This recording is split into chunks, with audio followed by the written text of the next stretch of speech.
이 예배 자리를 사모하여 그리고 이 예배 자리를 초청하신 하나님을 사랑하는 마음으로 주일 사부 예배에 오신 것을 주님의 이름으로 환영합니다.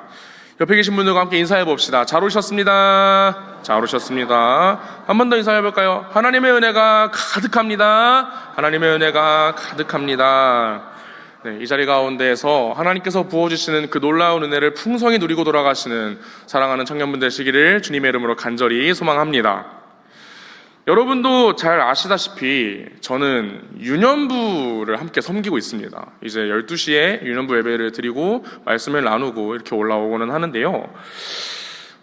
유년부 아이들은 여러분하고 크게 다른 점이 있습니다. 그건 뭐냐면요. 유년부 아이들은 설교 시간에 말을 정말 많이 해요.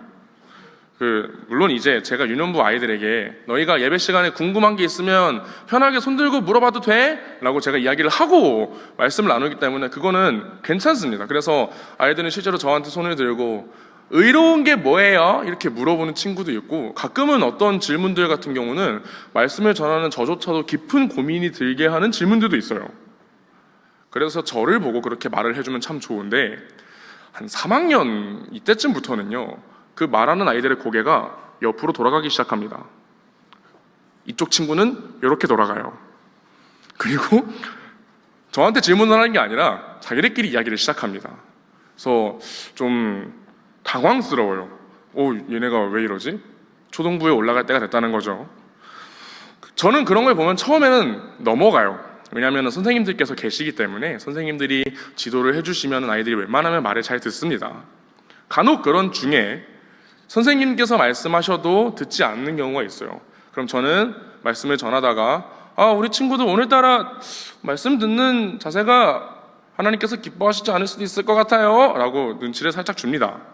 그러면은 거의 다 말을 듣습니다. 그런데 제가 유년부 3년 사역을 하면서 처음으로 그렇게 이야기를 했는데도 떠드는 친구가 있었어요.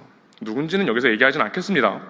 그래서 그 친구를 얼마 전에 예배가 끝나고 이렇게 살짝 뒤로 불러서 다른 친구들 못 보는 데에서 손을 붙잡고 이야기를 했습니다. 그래도 그러면 안 돼. 너가 3학년인데 동생들 보기에 부끄럽지 말아야지. 다음 주에 전도사님이 예배 어떻게 드리는지 볼 거야 라고 이야기를 했습니다. 오늘 보니까 그래도 예배를 잘 드리더라고요. 그런데 그렇게 제가 약속을 그 친구하고 했을 때 만약에 예배 자리에서 저하고 약속한 오늘 예배 잘 드리기로 했던 그 약속을 지키지 않으면 앞에서 말씀 전하는 제 마음이 어떨까요? 좀 10살짜리하고 한 약속이기 때문에 막 제 마음이 이상하다는 것도 좀 웃기긴 하지만 그 어린 아이에게도 저는 실망하고는 합니다. 약속을 안 지켰으니까, 나하고 한 약속을 지켜주지 않았으니까 굉장히 실망스러운 마음이 제 안에 들었겠죠. 그렇게 나이 차이가 많이 나는 그 약속 가운데서 실망을 하는데요, 우리가 오늘 함께 살펴볼 그 약속은요, 더 큰 차이가 나는 두 관계 가운데서, 두 지체의 관계 가운데서 일어난 약속에 대해서 이야기를 하려고 합니다. 하나님과 사람 사이에서 체결된 이 약속, 그 약속 안에서 우리 어떤 일이 있었는가, 오늘 이 말씀의 시간 통해서 함께 이야기를 하려고 합니다. 사람에게, 그리고 지금 여기서 함께 예배드리고 있는 우리에게도요, 그 약속 안에서 기억할 수 있는 것이 무엇이 있는가, 또한 그 가운데서 우리가 기억할 수 있는 무엇인가를 이 시간 통해서 함께 생각해 보기를 원합니다. 그 은혜 안에서, 창세기로부터 지금 우리에게까지 전해지는 그 은혜 안에서요, 우리가 어떻게 살아갈지를 함께 고민하는 시간이 되시기를 주님의 이름으로 간절히 소망합니다. 오늘의 이야기는 하나님께서 천지를 만드신 이야기로 거슬러 올라갑니다. 하나님께서 천지를 만들어 주셨습니다. 창세기 1장부터 2장 3절까지요. 하나님께서는 그 만드신 세계를 보면서 매일매일 좋았더라 라고 하시고요, 사람을 지으신 뒤에 그 모든 것들이 완성된 뒤에는 하나님께서 보시기에 심히 좋았더라 라고 말씀하셨습니다. 하나님께서 이 모든 세상을 만드셨습니다. 그렇다면 이 세상을 누가 다스리는 것이 가장 옳고 가장 아름답게 통치가 될까요? 하나님께서 직접 다스리시는 것이 가장 좋겠죠. 그래서 하나님께서는 이 세상을 향해서 다스리는 것을 멈추진 않으셨습니다.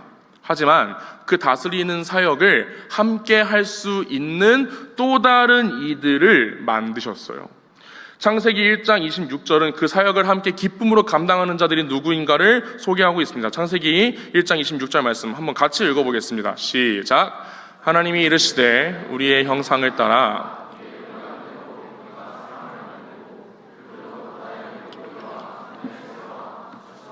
온 땅과 땅에 기는 모든 것을 다스리게 하자 하시고. 아멘. 하나님께서 그 하나님의 형상과 모양을 따서 이 땅 가운데 하나님께서 다스리시는 것이 이루어질 수 있는, 그 하나님께서 다스리시는 것을 대신 감당할 수 있는 자들을 만드셨습니다. 그것이 바로 사람입니다. 하나님은 그 놀랍고도 기쁜 사역을요, 하나님께서 사람과 함께 하기를 원하셨습니다. 사람을 만들어서 그 사람에게 천지에 있는 모든 것을 우리가 다스리게 하자라고 말씀하셨습니다.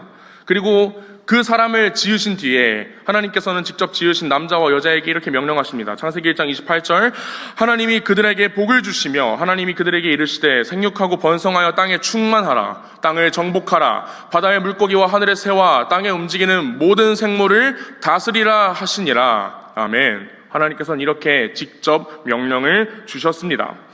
하나님께서는요, 사람에게 다른 창조물과 같이 생육하고 번성하여 땅에 충만하라는 명령을 주셨고, 그리고 그 어떤 피조물에게도 주시지 않았던 특별한 명령, 땅을 정복하고 모든 생물을 다스리라는 이 땅의 대리 통치자로서의 명령 또한 주셨습니다. 그래서 이 땅에 지어진 그 사람은요, 대리 통치자로 세워진 그 사람은요, 이 땅 가운데서 하나님께서 맡기신 다스리는 사역을 감당합니다. 이 땅을 경작하는 사역을 감당하고요. 또한 하나님께서 이끌어 오신 그 동물들을 향하여 이름을 붙여주는 사역도 합니다. 그들에게 이름을 붙이는 것은 그들의 그 존재 자체에 대한 의미를 부여하는 것이기 때문에 이 땅을 다스리는, 이 온 세계를 다스리는 사역으로 마땅히 우리가 생각할 수 있겠죠. 그리고 아담이 그 사역을 감당하면서 외로운 걸이라고 하니까 하나님께서는 그 외로워하는 마음을 보시고 아담에게 함께 사역을 감당할 수 있는 배필을 허락하십니다. 그래서 남자와 여자는 사랑하게 되었고요, 가정을 이루고 공동체를 이루어서 하나님께서 맡기신 사역을 함께 감당합니다. 이것이 인간에게 허락된 행복이었습니다. 하나님께서 맡기신 사역을 이 땅 가운데 기쁨으로 감당하면서 하나님께서 보내주신, 하나님께서 만들어주신 그 공동체와 함께 이 땅에 살아갈 수 있는 것, 하나님과 함께, 지체와 함께 이 땅에서 하나님의 뜻을 따라 살아가는 것, 그것이 인간에게 허락된 행복이자 기쁨이었습니다. 그래서 그 모든 것들은요, 하나님께서 우리에게 주시는 그 명령에 따라서 순종함에 따라 이루어집니다.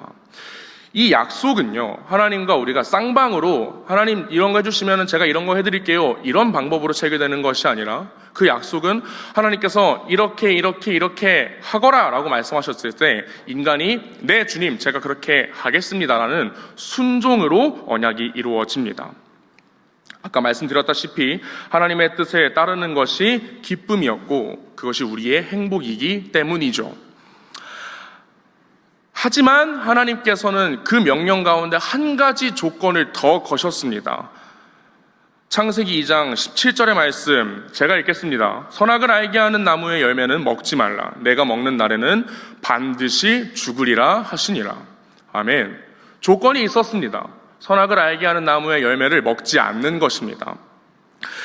흔히 선악과라고 이야기하는 이 열매를 먹지 않는 것은요, 천지가 창조된 뒤에 첫 번째로 주시는 그 약속 가운데 아담에게 주어진 유일한 부정적인 약속입니다. 다른 것은 다 그렇게 해라라고 말씀하셨거든요. 경작을 해라, 이름을 붙여라 라고 명령하셨지만 이 명령만 유일하게 먹지 말라라고 말씀하셨어요. 단어가 부정적이라서, 문장이 부정적이라서 굉장히 이게 우리에게 불리하고 우리에게 지키기 어려운 약속처럼 보이는데요, 사실 생각해보면 전혀 그렇지 않습니다. 이 선악을 알게 하는 나무의 열매가 어디 있었냐면요, 동산 중앙에 있었어요. 생명나무와 함께 선악을 알게 하는 나무의 열매가 있었는데요, 그렇기 때문에 동산, 그 특별한 에덴 동산 어디에서도 선악을 알게 하는 나무의 열매를 볼 수 있었습니다. 반대로 이 약속이 너희가 이 나무의 열매를 매일 아침 8시까지 가서 매일 아침마다 하나씩 먹어라 라고 했으면 그것은 엄청난 부담이었을 거예요. 하지만 하나님께서는 선악을 알게 하는 나무의 열매에 관하여 먹지 않고 그저 지켜보는 것만으로 이 약속을 지킬 수 있게 해주신 겁니다. 다시요, 선악을 알게 하는 나무의 열매를 먹지 말라는 이 명령은요, 우리에게 어떤 것에 대한 제한을 거시는 것이 아니라 우리가 그것을 바라보며 우리와 함께 하시는, 우리와 함께 하시며 우리에게 이 모든 것들을 감당하게 하시고 우리에게 참된 기쁨과 행복을 허락하시는 하나님의 은혜를 기억하게 할 수 있는 장치였다는 겁니다. 그렇게 사람은요, 이 열매를 바라보면서 지금 누리고 있는 행복을 나에게 허락해 주신 하나님께 감사하며 살 수 있었습니다. 이것이 인간에게 주어진 첫 번째 언약입니다. 하나님께서 주신 명령에 따라 순종하며 하나님을 기뻐하고 즐거워하는 삶. 어떤가요? 이 첫 번째 언약 가운데 사람에게 불공평한 영역이 있나요? 첫 번째 언약 가운데서 우리가 사람 측에서 불공평하다라고 여길 수 있는 부분을 찾을 수는 없습니다. 인격을 부여받은 피조물로서요, 이 땅에서 창조주와 직접적인 관계를 맺으면서 사랑하는 가정과 함께 주신 사명을 기쁨으로 감당하는 것이요, 그리고 그 약속을 주신 하나님을 기억하기 위해 그 열매를 먹지 않고 그대로 두는 것, 이것은 일방적으로 체결된 약속처럼 보이지만 우리가 당연히 기쁜 마음으로 지킬 수 있는 약속이었습니다. 하나님의 말씀을 따르고 지키는 것, 그의 말씀에 순종하는 것이 우리의 기쁨이었기 때문에 우리는 이 모든 약속을 기쁨으로 지킬 수 있었습니다. 이러한 상태가 영원히 지속되었다면 얼마나 좋았을까요? 그렇죠. 하지만 어느 날 여자에게 찾아온 뱀은요, 이 모든 것들을 뒤흔들었습니다. 이 땅에 있는 들짐승 중에 가장 간사하고 교활했던 그 짐승은요, 아주 조심스럽게 그러나 아주 확실하게 사람의 생각을 무너뜨렸습니다. 하나님의 명령은 곧 하나님께서 주시는 지식인데요, 뱀은 딱 두 문장을 통해서 사람이 듣고 마음 가운데 품고 있었던 하나님의 지식을 부정하고 그것이 없는 것인데 마치 있는 것처럼 말하면서 사람의 생각을 무너뜨렸습니다. 하나님의 약속과 창세기 3장 4절과 5절을 비교해보면 이렇습니다. 한번 띄워주시겠습니까? 하나님께서는 분명히 이렇게 말씀하셨어요. 선악을 알게 하는 나무의 열매를 먹으면 너희가 죽을 거다, 너희가 분명히 죽을 거다라고 이야기를 했는데, 뱀은요, 그동안 인간이 한 번도 생각해보지 못한 새로운 이야기를 꺼냅니다. 너희 진짜 죽는데? 아니야, 안 죽을 거야. 그동안 하나님께서 주신 지식 이외에 다른 것을 생각할 수 없었던 인간에게는요, 선악을 알게 하는 나무의 열매를 먹는다고 했을 때 죽지 않는다라는 전제는 없었어요. 하지만 뱀은 이 새로운 이야기를 꺼냄으로써 인간의 인식 자체를 무너뜨립니다. 그리고 이것을 먹는 상황 자체를 상정해 본 적이 없는 인간에게 만약에 너희가 그걸 먹으면, 너희가 그걸 먹게 되면 하나님과 같이 그 눈이 밝아져서 선악을 구별하게 될까봐 하나님께서 너에게 먹지 말라고 하신 거야 라고 이야기하면서요, 그 전제를 가정하면서 인간이 흔들리게 되는 것을 뱀이 유발하게 됩니다. 뱀 자신의 생각을 그들에게 나타냄으로써 선악을 알게 하는 나무의 열매 가운데 한 가지밖에 없었던 지식에 새로운 경우의 수를 제시해주고 있는 것이죠. 내려주세요.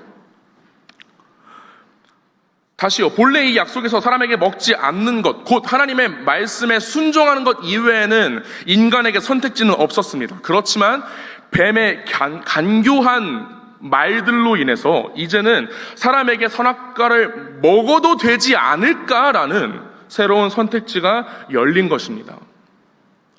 그 가운데에서요, 사람은 새로운 선택지를 취했습니다. 그 열매를 손에 쥐었습니다.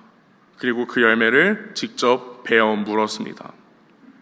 물론 뱀의 꾀임에 넘어간 것이기 때문에 인간에게는 억울한 게 아니냐라고 이야기할 수 있겠지만요, 결국 의지를 가지고 그 나무의 열매를 따서 입으로 먹은 것은 인간입니다.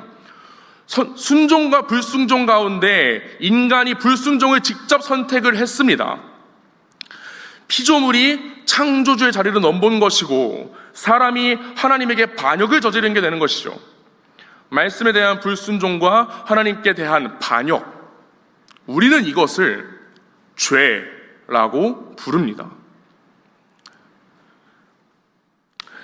이러한 언약과 그에 대한 범죄, 그 범죄의 영향을 받아서 이 땅에 있는 우리 모두가 타락하게 되었다는 것을 기억해야 합니다. 우리가 그렇게 생각하기 쉬워요.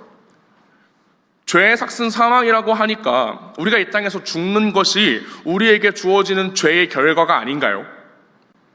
하지만 여러분, 놀랍게도요, 그 죄로 인한 영향은 오늘 살아가는 우리에게도 마찬가지로 주어지고 있습니다.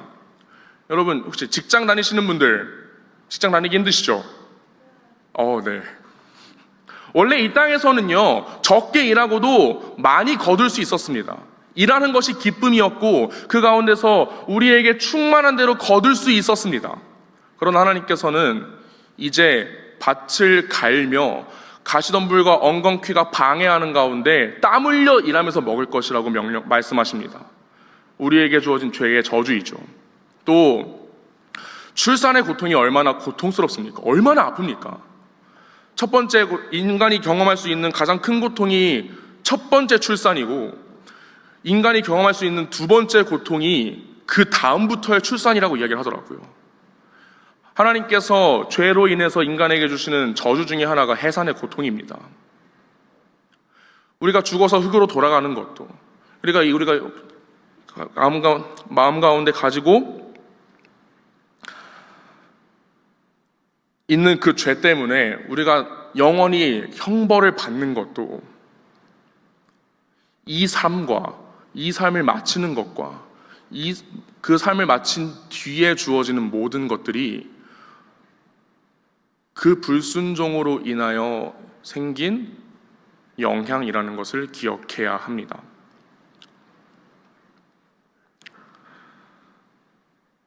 하나님의 말씀에 불순종하는 자들의 삶은 이렇게 비참합니다. 죄인으로 살아가는 가운데 이 땅에서 살아가는 것은요, 너무나 고통스러운 일이에요.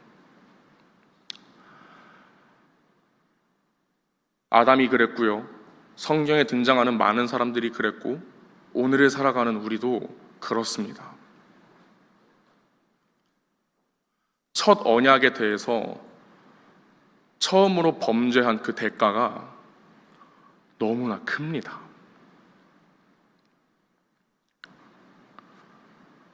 사랑하는 여러분,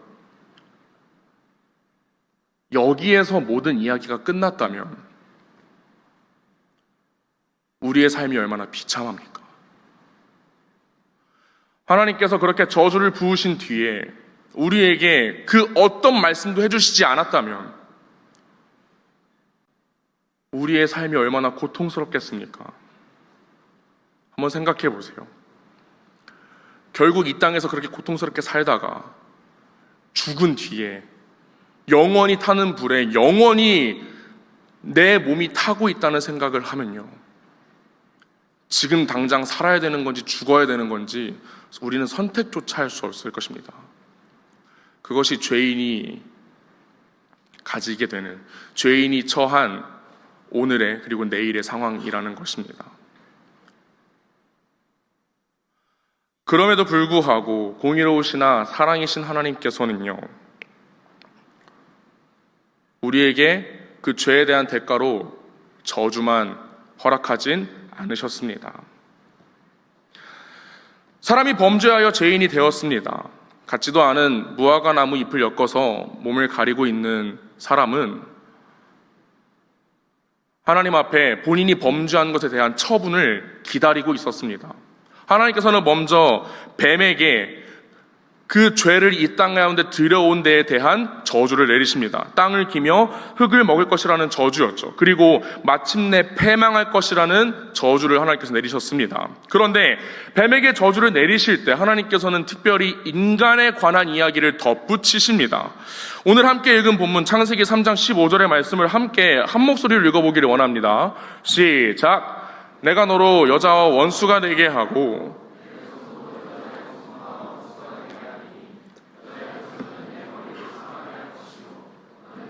발꿈치를 상하게 할 것이니라 하시고. 아멘. 뱀에게 망할 것이다, 패배할 것이다, 머리가 깨질 것이다 라고 선고하면서 여자와 여자의 후손의 이야기를 함께 언급하십니다. 뱀과 여자가 원수가 되고요, 각각의 후손도 원수가 될 것이라고 이야기를 합니다. 이 내용을 자세히 살펴보면요, 뱀을 향한 저주가 우리에게는 은혜가 된다는 것을 발견할 수 있습니다. 먼저 분명히 하나님께서 약속하셨거든요. 너희가 선악을 알게 하는 나무의 열매를 먹으면 그날에 반드시 죽을 것이라고요. 하지만 하나님께서는요, 사람을 즉각적으로 죽이지 않으시고 참아주셨습니다.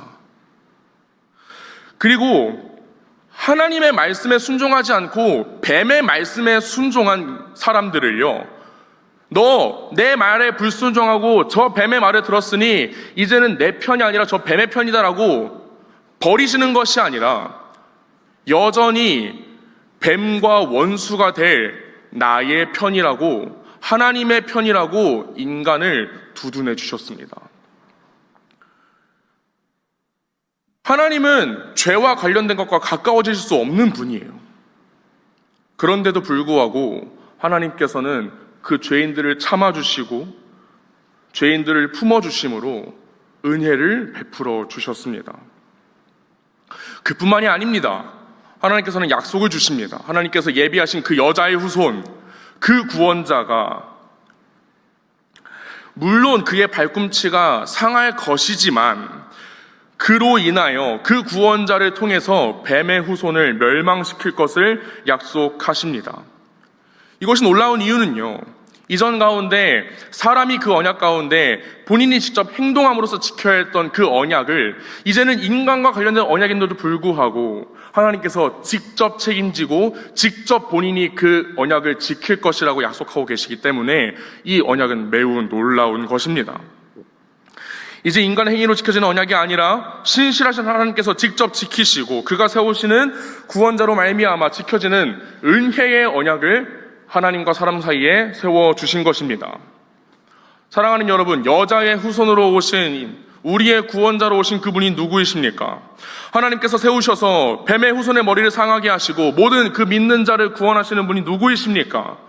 자신의 발꿈치가 상하는 손해를 감수하면서도 그 은혜를 베푸시기 위해 자신의 아버지의 그 뜻에 순종하신 분이 누구이십니까? 하나님의 아들 우리 주 예수 그리스도이심을 믿으시기 바랍니다. 갈라디아서 4장 4절에서 5절은 우리에게 이렇게 이야기를 합니다. 때가 참에 하나님이 그 아들을 보내사 여자에게서 나게 하시고 율법 아래에 나게 하신 것은 율법 아래에 있는 자를 속량하시고 우리로 아들의 명분을 얻게 하려 하심이라. 아멘. 구약에서 약속된 이 말씀은요, 신약 가운데 예수 그리스도께서 이 땅 가운데 오셔서 사망의 권세를 이기심으로 완벽히 성취되었습니다. 믿으십니까?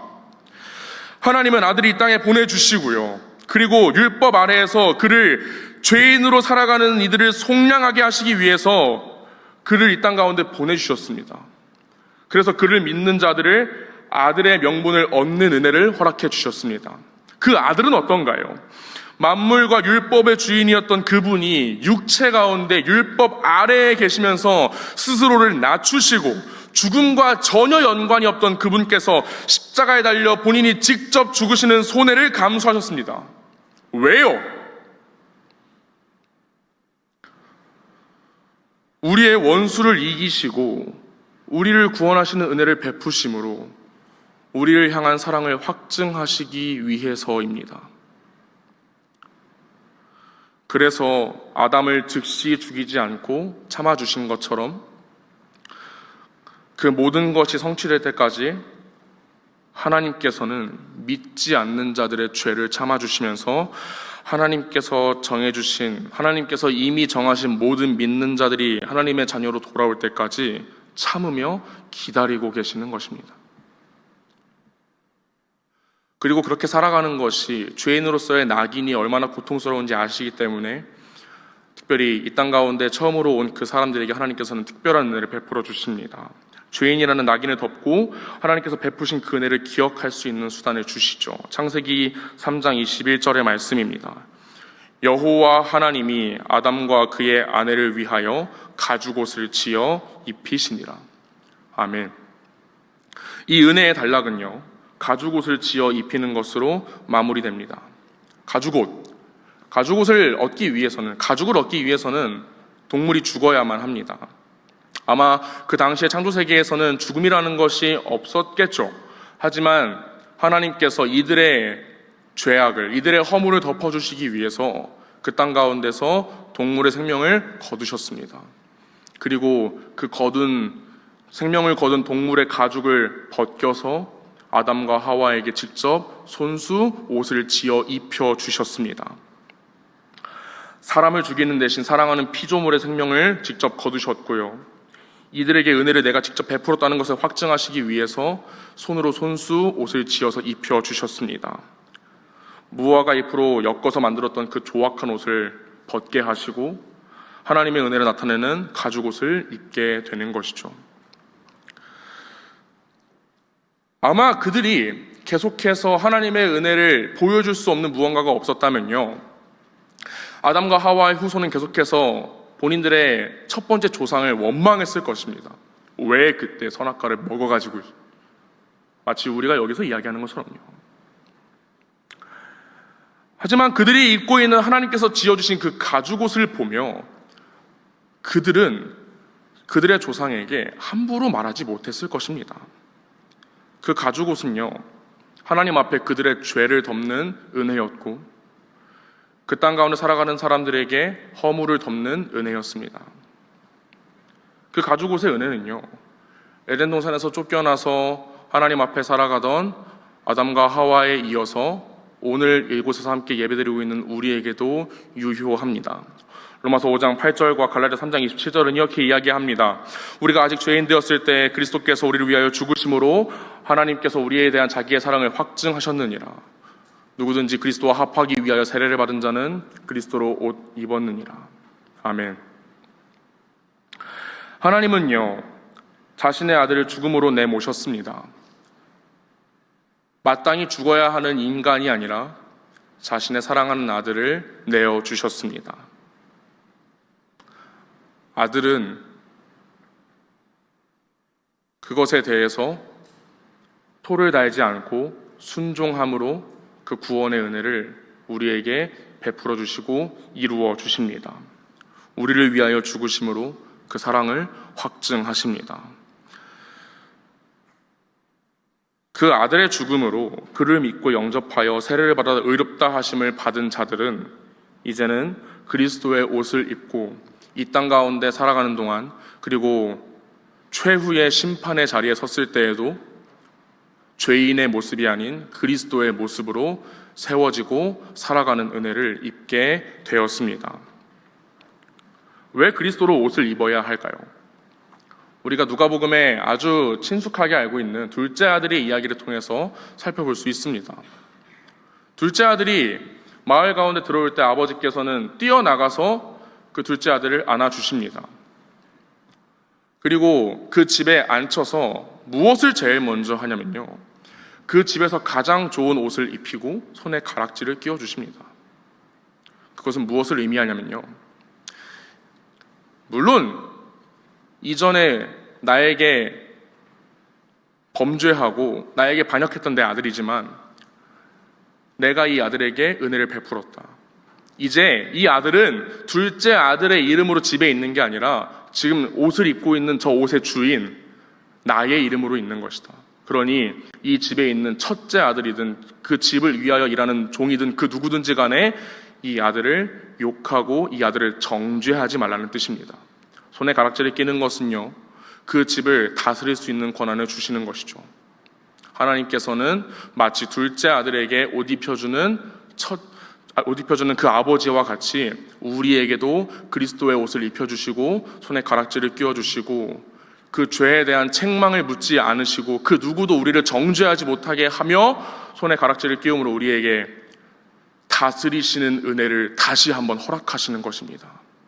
우리에게 베풀어 주신 은혜는요, 우리 인간 가운데 하나님과 인간 사이에 세워졌던 첫 번째 언약을 다시 세우시는 것입니다. 무엇이었죠? 우리에게 주신 그 사명, 이 땅을 하나님의 뜻으로 다스리며 하나님의 뜻에 순종하며 주어진 공동체와 함께 하나님의 통치를 이 땅 가운데 실현하는 것, 우리의 참된 행복이자 참된 기쁨인 그것을 우리에게 다시 회복해 주시는 것이 우리의 은혜임을 기억해야 합니다. 사랑하는 여러분, 수원화산 교회 청년 공동체가요, 수원화산 교회가 그 은혜를 회복하는 공동체가 되었으면 좋겠습니다. 남을 정죄하기보다는요, 남을 미워하기보다는요, 판단하기보다는요, 그와 함께 주님께서 주신 주님의 몸된 교회인 이 공동체 안에서 함께 주님의 뜻을 듣고 주님의 뜻을 마음 가운데 새기며 주님께서 맡기신 사역을, 그 사명을 함께 감당할 수 있는 오늘을 우리가 힘써 지키기를 소망합니다. 하나님께서 우리의 범죄로 말미암아 완전히 잃어버리고 완전히 권한을 빼앗겼던 그 은혜를 우리에게 허락해 주신 것을 기억하며 함께 기뻐하며 나아갈 수 있는 공동체가 되었으면 좋겠습니다. 사랑하는 여러분, 우리 안에 누구에게나 허물이 있습니다. 나에게도, 저에게도 그렇고요, 여러분에게도 그렇고, 우리가 예수 그리스도를 믿는다고 해서 우리 안에 있는 죄성이 사라지는 것은 아닙니다. 하지만 하나님께서 우리에게 묻지 않으십니다. 그리스도의 옷을 입혀주셔서 우리에게 과거를 묻지 않으십니다. 그러니 사랑하는 공동체 안에서도 서로의 죄를 묻지 않고 서로를 그리스도 보듯이 하며 우리 가운데 함께 베풀어진 그 은혜를 함께 누리며 기억하며 나아가는 공동체가 되었으면 좋겠습니다. 함께 그리스도로 옷 입은 자로서 그리스도의 몸된 교회로 세워져가는 공동체로서 이 땅 가운데 하나님께서 맡기신 그 사명을 온전히 감당하고 그것을 우리의 기쁨이자 우리의 행복으로 고백하며 나아갈 수 있는 사랑하는 청년 공동체 그리고 수원화산 교회가 되시기를 주님의 이름으로 간절히 소망합니다.